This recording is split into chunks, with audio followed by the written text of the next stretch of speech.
नमस्कार, आप सभी का बहुत बहुत स्वागत है और आप देख रहे हैं जी दिल्ली एनसीआर हरियाणा पर अपना पसंदीदा कार्यक्रम दिल्ली वाला रेडियो टीवी और मैं हूं आपके साथ आपका होस्ट बसंत शर्मा और मैं हूं आपके साथ प्रिया शर्मा। तो इसी के साथ अब समय हो चुका है आपको खबरों का डोज देने का और खबर आपको बताएंगे जो आपकी फायदे की हो। खबर को खबर की तरह नहीं बल्कि आम बोलचाल की तरह और टीवी और रेडियो के गजब कॉम्बिनेशन में बताएंगे, एक अनोखे लहजे में, अलग अंदाज में, जो कि बहुत ज़रूरी भी है क्योंकि आपको खबर आपके मतलब की चाहिए और साथ ही आपको आपके मतलब की खबर ही इस कार्यक्रम में हम पहुंचाने वाले हैं। कहां से आपको निकलना है, किस तरीके से आज की पूरा दिनचर्या तो आपको फॉलो करना है और कहां क्या आज होने वाला है दिल्ली में खास, वो आपको बताएंगे। तो चलिए इसी के साथ कार्यक्रम की शुरुआत।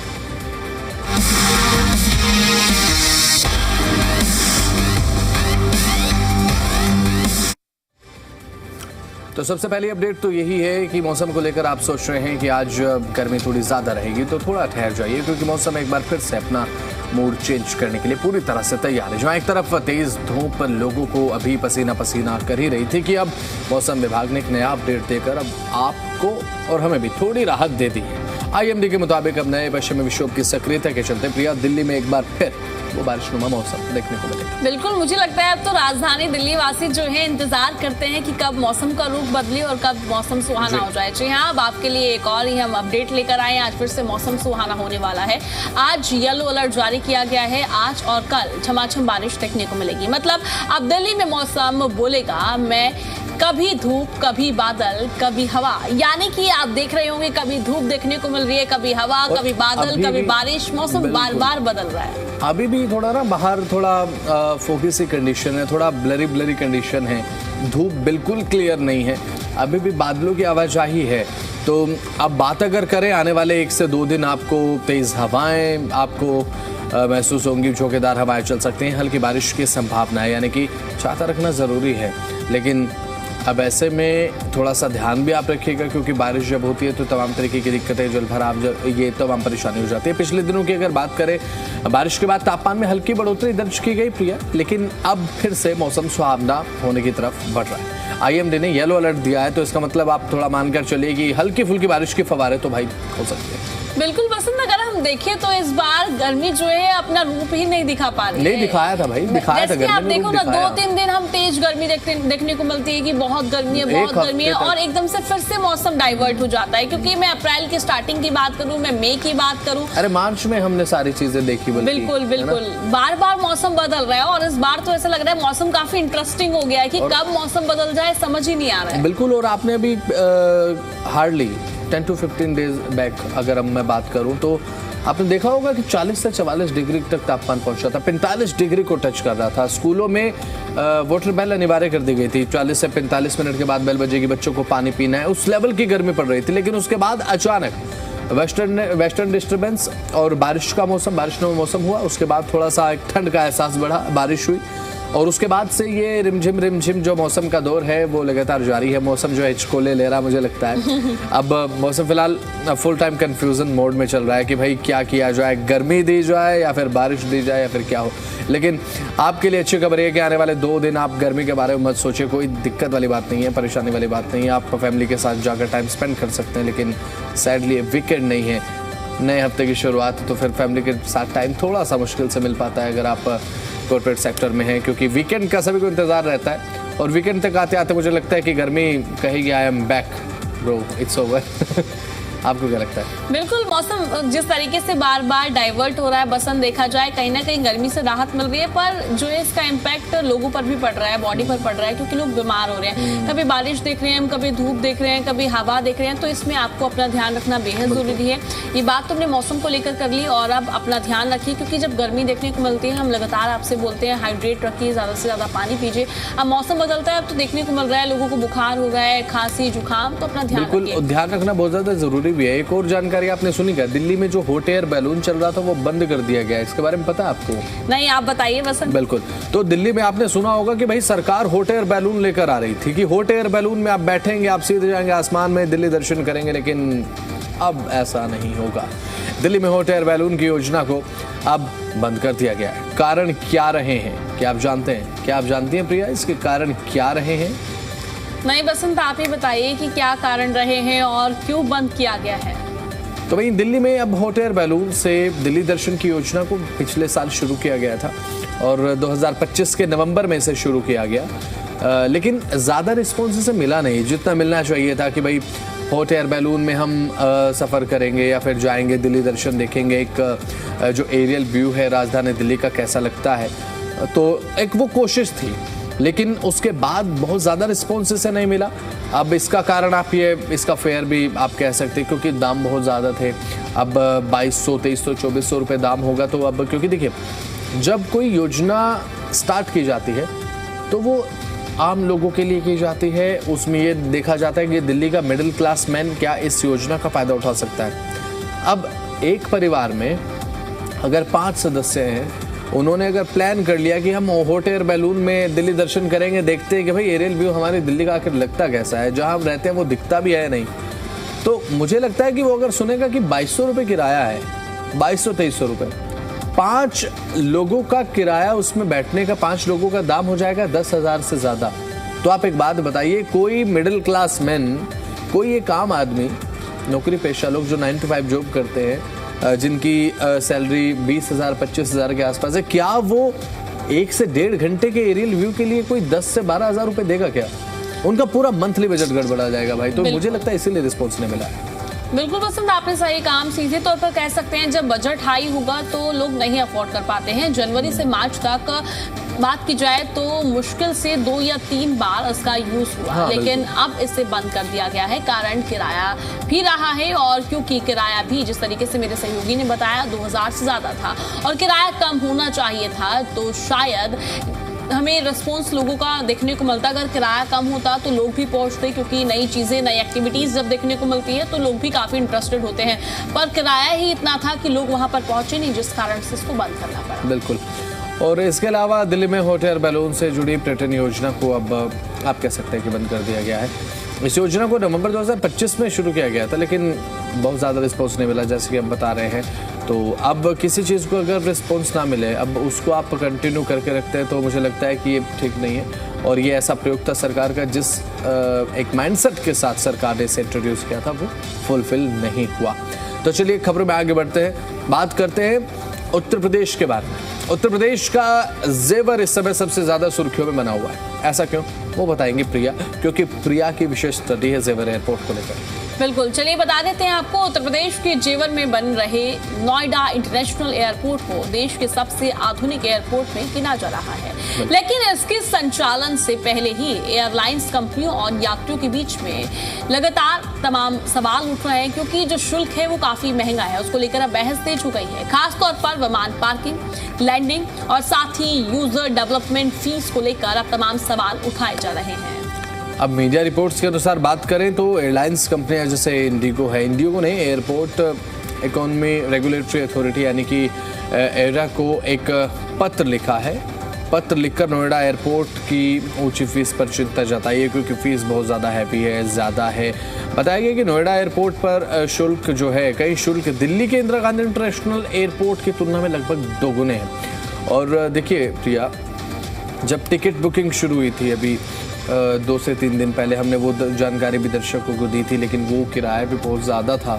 क्योंकि अब सबसे पहली बात तो ये है कि देखिए यहाँ पर पार्किंग फीस जो है वो बहुत बड़ा अंतर है। रिपोर्ट के मुताबिक अब U321 जैसे विमान की जो 6 घंटे की parking fees Noida international airport पर है वो 14,500 रुपये प्रस्तावित है, जबकि दिल्ली IGI एयरपोर्ट पर 6,900 रुपये है।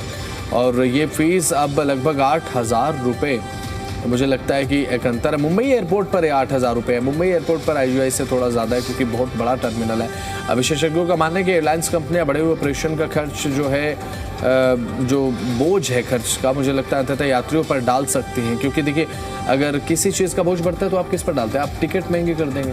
अब यही तो होगा, इसके अलावा और क्या होगा। अब मुझे ऐसा लगता है कि अब नया एयरपोर्ट है तो मुझे लगता है कि दाम कम होने चाहिए, जब भी तो आप यात्रियों को ग्रैब कर पाएंगे। बिल्कुल वसंत, आपने सही कहा और इसी वजह से जो है सीधे तौर पर बहस शुरू हो गई है। लोगों को परेशानी तो देखने को ही मिलेगी और कहीं ना कहीं जब इस तरीके से दाम इतने बड़े हुए हैं तो टिकट में वृद्धि देखने को मिलेगी। इसका सीधा असर आम जनता पर पड़ता हुआ नजर आएगा। और देखा जाए इससे नोएडा से उड़ान भरने वाली फ्लाइट्स की हम बात करें तो टिकट महंगे हो सकते हैं। सीधे तौर पर लोगों की जेब पर इसका असर पड़ेगा। ठीक है, ये बात तो हमने कर ली अब जेवा एयरपोर्ट की। अब इसी के साथ हम खबरों में आगे बढ़ते हैं और आगे की भी अपडेट्स आपको दे देते हैं। अब देखिए, अब जब हम बात करने वाले हैं, मुझे लगता है कि राजधानी दिल्ली में सभी का सपना होता है कि सब अपना घर ले सके। इसी से जुड़ी हुई ये खबर रहने वाली है। अब आपको बता देते हैं कि कर्मचारियों के लिए ये बड़ी खबर रहने वाली है। कर्मचारियों के लिए बहुत बड़ा अपडेट है। बिल्कुल, और दिल्ली विकास प्राधिकरण ने कर्मयोगी आवास योजना 2025 के तहत नरेला में अतिरिक्त फ्लैट्स लॉन्च करने का अब फैसला ले लिया है। आपको बता दें कि योजना को मिले शानदार रिस्पॉन्स के बाद अब 936 नए फ्लैट्स और उपलब्ध कराए जा रहे हैं।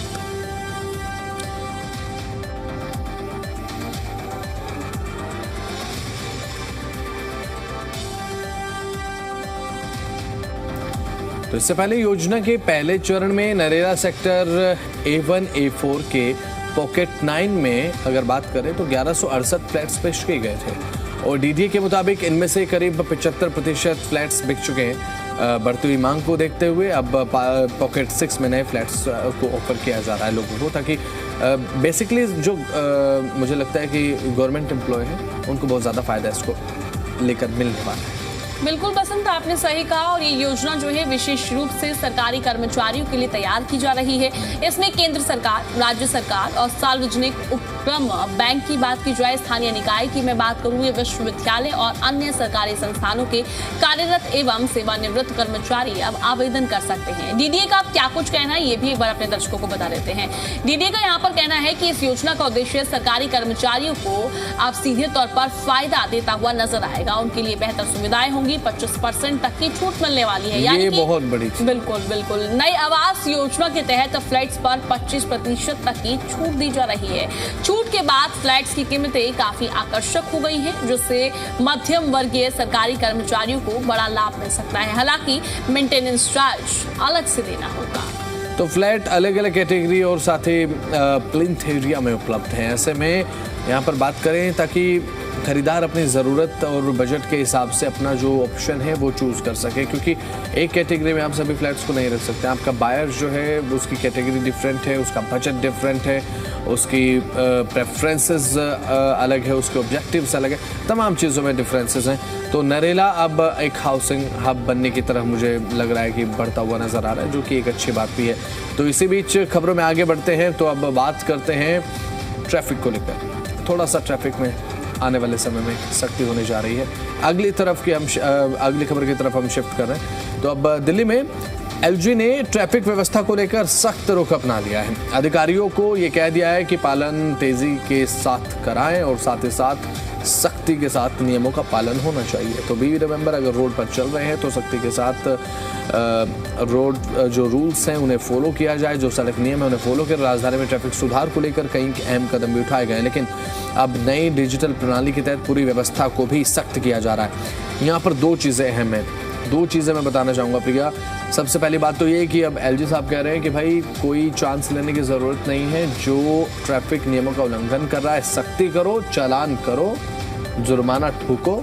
और साथ ही उसके बावजूद ही एक मुझे लगता है कि एक रिजल्ट देखने को मिलता है कि लोग अच्छे से ट्रैफिक नियमों को फॉलो कर रहे हैं। जब तक नियमों में ढिलाई रहेगी उस समय तक बहुत स्ट्रिक्टली रूल को फॉलो नहीं किया जा सकता। दिल्ली सरकार ने पूरी तरह से एक डिजिटल ट्रैफिक चालान सिस्टम को भी लागू करने का फैसला किया है, यानी कि 45 दिनों में भीतर नहीं भरा चालान तो हो सकता है आपका ड्राइविंग लाइसेंस रद्द। ये अहम चीज़ है।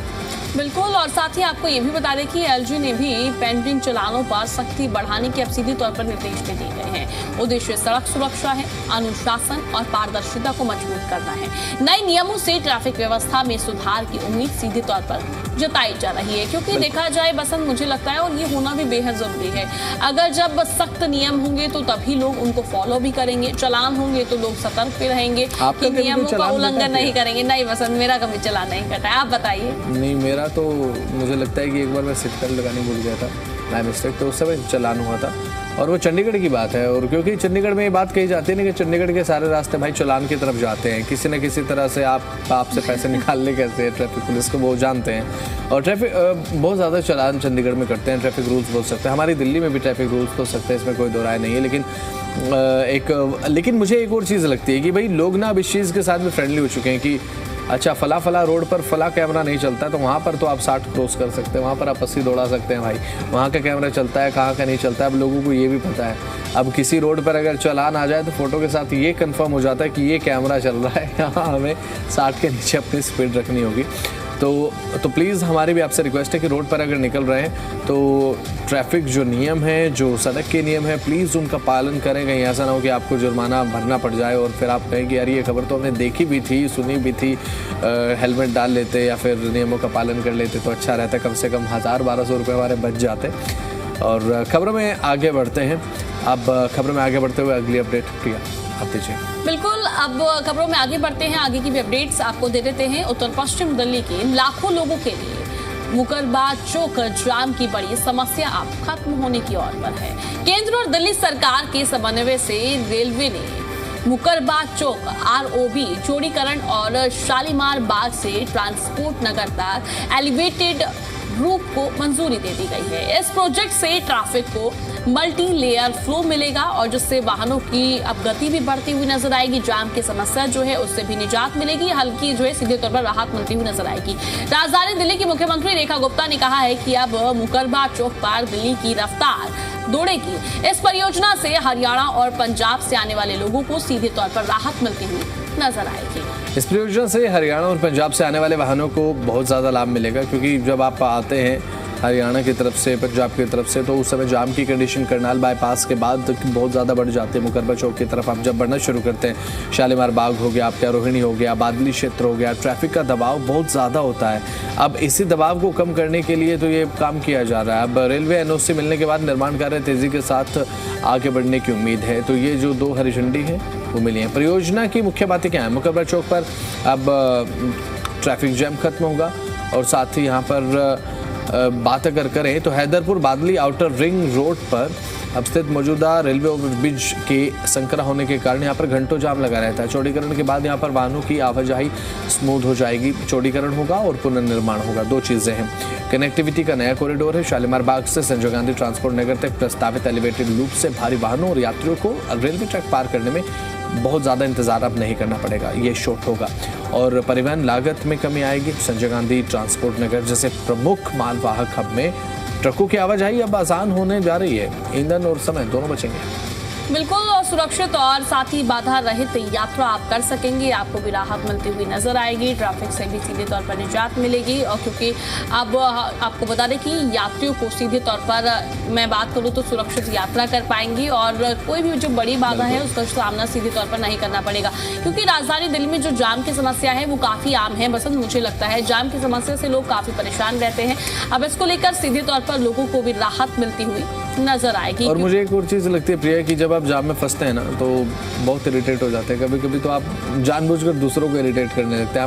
आपके साथ कभी ऐसा हुआ है कि आप जाम में फंसे हैं और उसके बाद होता ये है कि रोड पर 4 लेन चल रही होती हैं और 4 लेन में जब आप चलते हैं तो आप जैसे लेन चेंज करते हैं मुझे लगता है कि वो बंद हो जाती है। तो कभी कभी लोगों को लगता है ऐसा कि जिस लेन में जाते हैं यार वो लेन बंद हो जाते हैं। यहाँ पर टोल प्लाजा की आप बात कर ले, जिस लेन में हम खड़े हुए वहाँ से लोग इशारा करते रहते हैं चलिए पीछे बैग लीजिए, कोई नहीं, ये जो लेन है वो बंद हो गई है।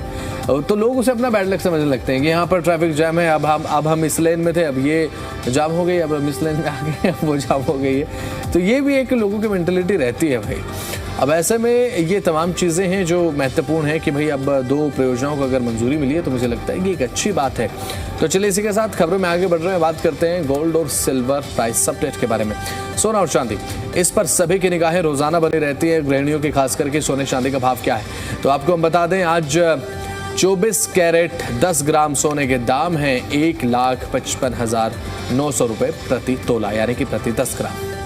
वहीं चांदी की बात की जाए तो 2,61,300 रुपए प्रति किलो चांदी बनी हुई है। तो ये सोने और चांदी के दाम आपकी टीवी स्क्रीन पर है। बसंत, देखा जाए जिस तरीके से कल प्रधानमंत्री नरेंद्र मोदी की तरफ से भी अपील की गई कि इस साल कोशिश कीजिए कि आप सोना ना खरीदें, और क्योंकि दामों में लगातार बढ़ोतरी देखने को मिल रही है। तो बात करते हैं पेट्रोल और डीजल को लेकर, क्योंकि जब आप जाएंगे अपनी गाड़ी में पेट्रोल डलवाने तो मीटर में क्या दिखाई देगा वो आपको यहीं दिखा देते हैं। आज दिल्ली में पेट्रोल के जो दाम है 94 रुपये 77 पैसे प्रति लीटर, डीजल जो है 87 रुपये 67 पैसे प्रति लीटर में मिलेगा, CNG प्रति किलो के हिसाब से मिलेगी 77 रुपये 9 पैसे में।